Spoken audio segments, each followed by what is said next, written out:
This one is pretty special to me. I've driven BMWs for probably the last 25 years. I had an earlier version of this, but a non-Alpina version, and absolutely loved it and always regretted selling it.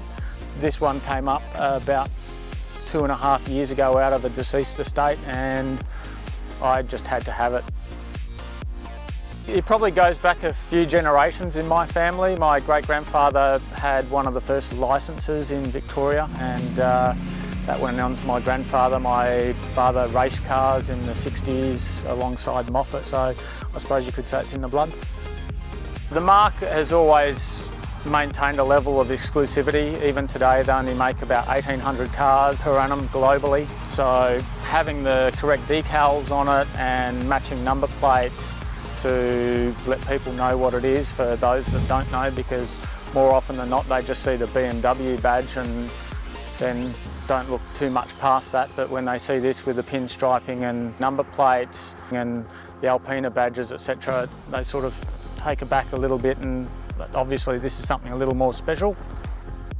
What really grabbed it for me when I first found it was it had the interior in its original condition. So you've got a really late 70s, early 80s velour seats with all the Alpina striping in your blue-green against what was a black velour, which is now faded out to a brown. So it's got this really nice patina of a 35-year-old car that's had a life, and we managed to just bring it back to where it needed to be. So the process of actually restoring it back to factory has just been great for me. I've really enjoyed it, and yeah, the result is we get to take it out and drive it periodically and just enjoy it for what it is.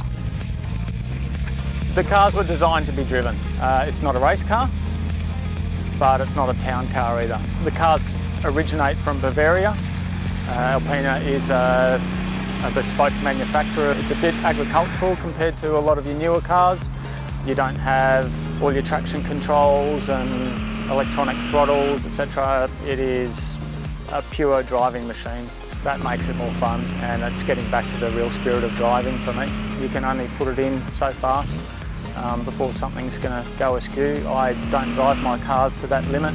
I enjoy them and I want to keep them long term. To my knowledge, there's only 2 or 3 of these in Australia, and only about 30 produced globally in right-hand drive back in the 80s. So just to be able to find one and get your hands on one is, it's just great.